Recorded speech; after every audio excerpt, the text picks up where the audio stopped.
Good morning 11th class. आपके द्वारा कुछ क्वेश्चंस पूछे गए थे, सभी तो आज नहीं हो पाएंगे, उनमें से कुछ क्वेश्चंस मैं आज आपको बता रही हूँ। जिसमें प्रश्नावली 2.3 का सेकंड क्वेश्चन पूछा गया था, उसमें आपसे कहा गया है फलन के निम्नलिखित वास्तविक फलनों के प्रांत तथा परिसर ज्ञात कीजिए। जैसा कि मैंने आपको पहले बताया था कि फलन का प्रांत होता है x का मान, और उन x प्रांत के मानों के लिए fx के मान को हम उसका परिसर कहते हैं। और इसमें मैंने आपसे कहा था कि जहाँ पर भी आपको x बिलोंग्स टू नहीं दिया होगा, यहाँ तो वास्तविक फलन का है तो हम वहाँ पर नहीं दिया होता तो हम x को हमेशा वास्तविक संख्याओं से ही लेते हैं, यानी r को बिलोंग करता है। तो यहाँ पर देखिए, हम इस r में से x में कोई भी वैल्यू रखते हैं तो fx का कुछ ना कुछ मान रखेगा, यानी हम x किसको बिलोंग करता है, r को -∞ टू इन्फिनिटी कोई भी वैल्यू आप यहाँ पर x -∞ से इन्फिनिटी की कोई भी वैल्यू आप x की जगह रख सकते हो। तो इसलिए ये फलन का क्या हो गया, प्रांत यही हो गया। अब इस प्रांत के लिए जो fx के मान निकलेंगे वो आपके क्या होंगे, परिसर। तो इसके लिए देखिए, हम जैसे जानते हैं, आपने मापांक फलन के बारे में पढ़ा होगा। जब हम मापांक फलन पढ़ते हैं तो इसका मान हमेशा पॉजिटिव आता है, तो यानी पॉजिटिव या 0 के इक्वल आता है। तो हमने पढ़ा है mod of x is greater than equal to 0। अब हम यहाँ r से चाहे हम ऋणात्मक वास्तविक संख्याएं रखें चाहे धनात्मक वास्तविक संख्याएं रखें, हमेशा जो mod का मान होता है वो पॉजिटिव ही आता है, या 0 होगा या धनात्मक होगा, इसलिए mod of x is greater than equal to 0। अब हमने असमीका वाले चैप्टर में मैंने आपको बताया था कि हम जब असमीका यानी ग्रेटर देन और इक्वल का ग्रेटर देन या लेस देन का साइन होता है तो माइनस से इंटू करते तो चिन्ह बदल जाता है। तो मैंने माइनस से दोनों तरफ इंटू कर दिया तो ये चिन्ह बदल गया। अब माइनस mod ऑफ x आपका क्या था, fx था, तो fx is less than equal to 0, यानी प्रांत के इन मानों के लिए fx का मान 0 से छोटा और उसके बराबर है। लास्ट का सबसे बड़ी वैल्यू तो 0 होगी fx की, लेकिन सबसे छोटी वैल्यू क्या होगी वो हमें नहीं पता, तो हम कहाँ से कहाँ लेंगे, -∞ से 0। यहाँ 0 में इक्वल साइन था तो क्लोज इंटरवल का साइन। तो ये क्या हो गया आपका फलन का परिसर, सॉरी यहाँ पर आएगा परिसर। सेम ऐसी सेकंड पार्ट है, fx इक्वल टू √9 - x²। अब हमने यहाँ पर x की वैल्यू निकालनी है। अब ये x की वैल्यू निकालने के लिए आपने देखा है कि जो मॉड होता है, स्क्वायर रूट होता है, उसके अंदर कभी भी ऋणात्मक संख्याएं नहीं आती हैं। अगर ऋणात्मक संख्या आती है तो इसका मान निकालना संभव नहीं होता है। तो इसका मतलब √9 - x² कब परिभाषित होगा, जब इसके अंदर की वैल्यू यानी 9 - x² का मान हमेशा पॉजिटिव हो, या तो 0 हो क्योंकि 0 का स्क्वायर रूट 0 होता है, या पॉजिटिव हो। Means 9 - x² is greater than equal to 0, 9 is greater than equal to x² is less than, इसका उल्टा लिख दिया, x² is less than equal to 9।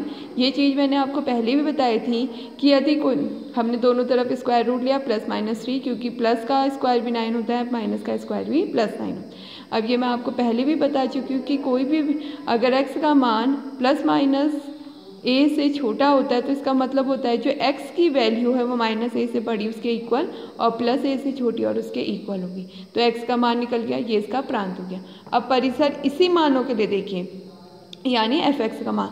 तो इसमें अगर हम एक चीज़ और मेथड सिखाऊंगी इसमें मैं, तो पहले मैंने क्या किया, परिसर के लिए x का मान -3 रखा, 0 आया जो फलन दिया था उसमें, x बराबर 0 पर 3 आ गया और 3 बराबर 0, 3 पर आपका 0 आ गया, यानी जो परिसर है वो 0 से लेकर 3 के बीच में आ रहा है। अगर आपको ऐसा समझ में नहीं आता तो आप यहाँ भी देखिए, ग्राफ से भी बन जाता है।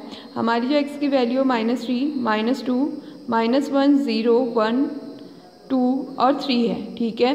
फलन हमारे पास जो fx है वो आपके पास कितना है, √9 - x²। सबसे पहले -3 रखिए, -3 रखने पर ये आएगा 9 - 9 0, तो यही वाला फलन हो गया। हम y का मान चेक करते हैं, fx का मतलब y का मान चेक करना है इसमें, तो 0 हो गया, राइट।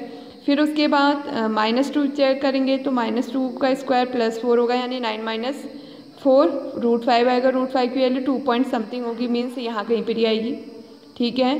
फिर ऐसे ही आपका अगर -1 रखते हैं तो 8 की वैल्यू कुछ इससे ऊपर आएगी, इस पर आपका 3 पे आएगा, राइट। फिर हमने 0 रखा, 1 रखने पर फिर आपका √8 के करीब आएगा, यहाँ कहीं पर ही आ जाएगा 1 में, 2 पे इससे थोड़ा नीचे आएगा और 3 पर फिर से आपका 0 ही है। तो आपने देखा जो f का जो मान है वो 0 से लेके 3 के बीच में ही है। यहाँ पर भी आपको 1 2 3 करके आएगा, तो वो 0 से 3 के बीच में, इसलिए ये इसका परिसर हो गया। ठीक है, इसी में फिर आपने विविध प्रश्नावली के क्वेश्चन पूछे थे, जिसमें आपको 2 टाइप के संबंध दिए हैं, एक f(x) एक g(x). उसमें पूछा है कि संबंध फलन है या नहीं।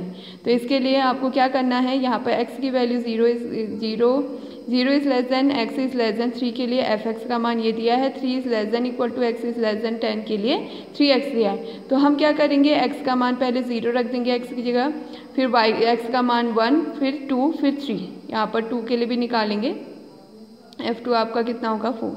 ऐसे नीचे वाले के लिए 3 से 10 तक पूरी वैल्यू निकालोगे। मैंने यहाँ पर 5 तक निकाली, f6 f7 f8 f9 f10। तो इसमें तो एक चीज़ तो आपका सिद्ध हो रहा है कि यहाँ पर जो आपका 3 है उसके 2 प्रतिबिंब हैं, 3 और 3 अलग अलग निकालें, लेकिन वो दोनों क्या हैं, आपके एक समान है।